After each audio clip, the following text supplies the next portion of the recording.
One.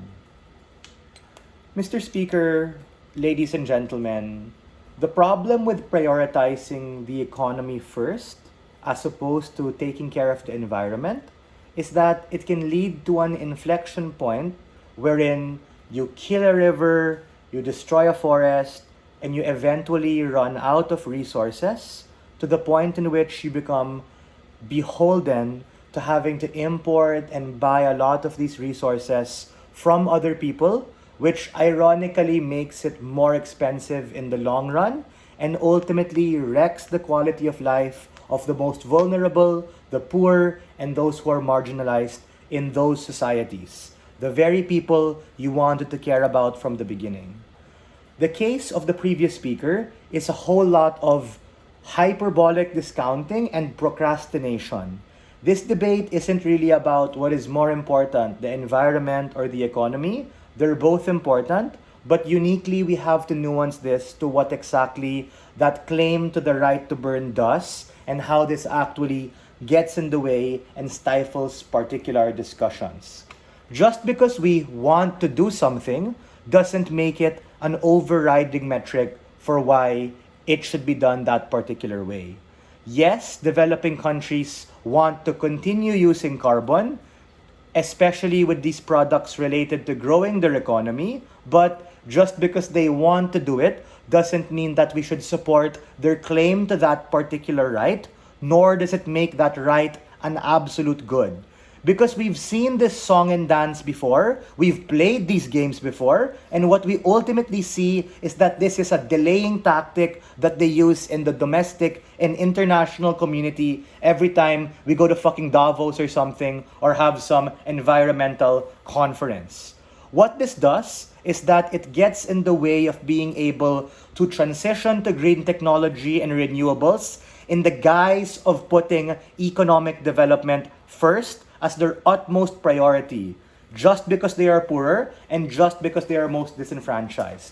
We think what that uniquely does is that it stifles the capacity to have any form of negotiation because they always cry poor, they always cry developing at the point in which they use the most marginalized as a socio-political battling ram to be able to protect these incumbent carbon institutions and inhibit us from truly being able to make an informed decision when we're able to see other alternatives like nuclear and carbon.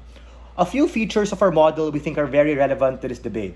This is a value judgment debate about the extent of claim these developing countries have over the right of this particular thing and the right to burn and the impacts of that. This is not a debate about whether or not the right to burn is a good or bad thing or if the environment or economy is more important, the whole chicken and the egg thing of what came first. The second thing is, what is our counterfactual absence supporting the right to burn or their claim to the right to burn? Two-pronged approach. A, creating an incentive structure to gradually be able to entertain renewables and clean energy and be able to have positive reinforcement for them to be able to go there. And B, a disincentive structure to keep doing the same thing and expecting a different result. This is particularly exclusive to our side because when they use their claim to the right to burn, they immediately box out any form of negotiation and dissent, and that in and of itself is harmful. What does it mean when we do not support it? We just stop accepting this narrative that the economy is more important than the environment, and we actually push them to be able to explore these particular things because we don't want to get stuck at a point of no return. What is my argument? My argument are, what are the unique harms of supporting the claim to right to burn, and how does this compare against the narrative or the counterfactual of rejecting that, and how are we best able to help the environment? Because I'm sure all teams in this debate, especially even side government, are motivated to be able to balance like caring for the environment and economic growth because they're both important. Number one, first layer of analysis. This is often used as procrastination to not invest or entertain the idea of green technology or renewables, the likes of solar and hydro, or even nuclear technology or nuclear energy technology primarily because of all the fear mongering that we get coming from the first speaker about how, oh, if you do it, you're gonna be poor forever, you're going to get wrecked. But we have to understand, right? How exactly does this pricing work? Because last time I checked, because of the advent of many startups and companies in China and in India, renewable technology, whether that be hydro or solar, and even nuclear energy, is cleaner, is cheaper. So, if they keep forwarding this argument that maybe worked 50, 100 years ago, there's no incentive structure to really be able to entertain any alternative. It's like an old guy just shouting out the clouds, lost in their own way, without understanding that the reality around them has significantly changed.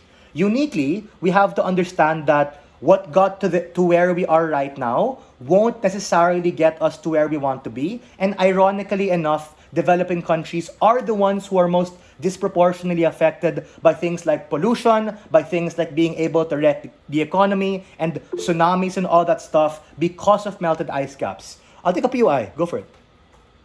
So if you go ahead and protect these people from air pollution, are you also able to protect these people from other kinds of pollution? Because it's not like a binary thing of like the point in which you reject or do not support the claim to the right to burn, then oh fuck, we won't have an economy anymore. It's about being able to prioritize your focus and resources in order to understand that, hey, I might not want to allow this multinational corporation to keep fucking up this river delta because it reaches a point in which we won't have any food, and as a consequence, we're gonna have to like import from another country over the next 20 years, and that essentially making it more expensive to do stuff. The irony is that if you don't care about the environment, there's no long-term economy to look forward, and the quality of life of people particularly gets stifled. Basically, prevention is better than the cure, and these states are the ones who are most vulnerable, and we want them to be able to have an incentive structure, not to keep spamming this claim as an excuse not to do it. We recognize there's going to be a transition, make no mistake, right? We think it's going to be difficult, but we need to understand that renewables and nuclear are the cheapest and cleanest it's going to be. And in order for us to be able to ride these economies of scale and be able to understand and unlock these benefits, we have to start now. We need to be able to reject this claim and stop using the same old story. We are very proud to stand on side opposition.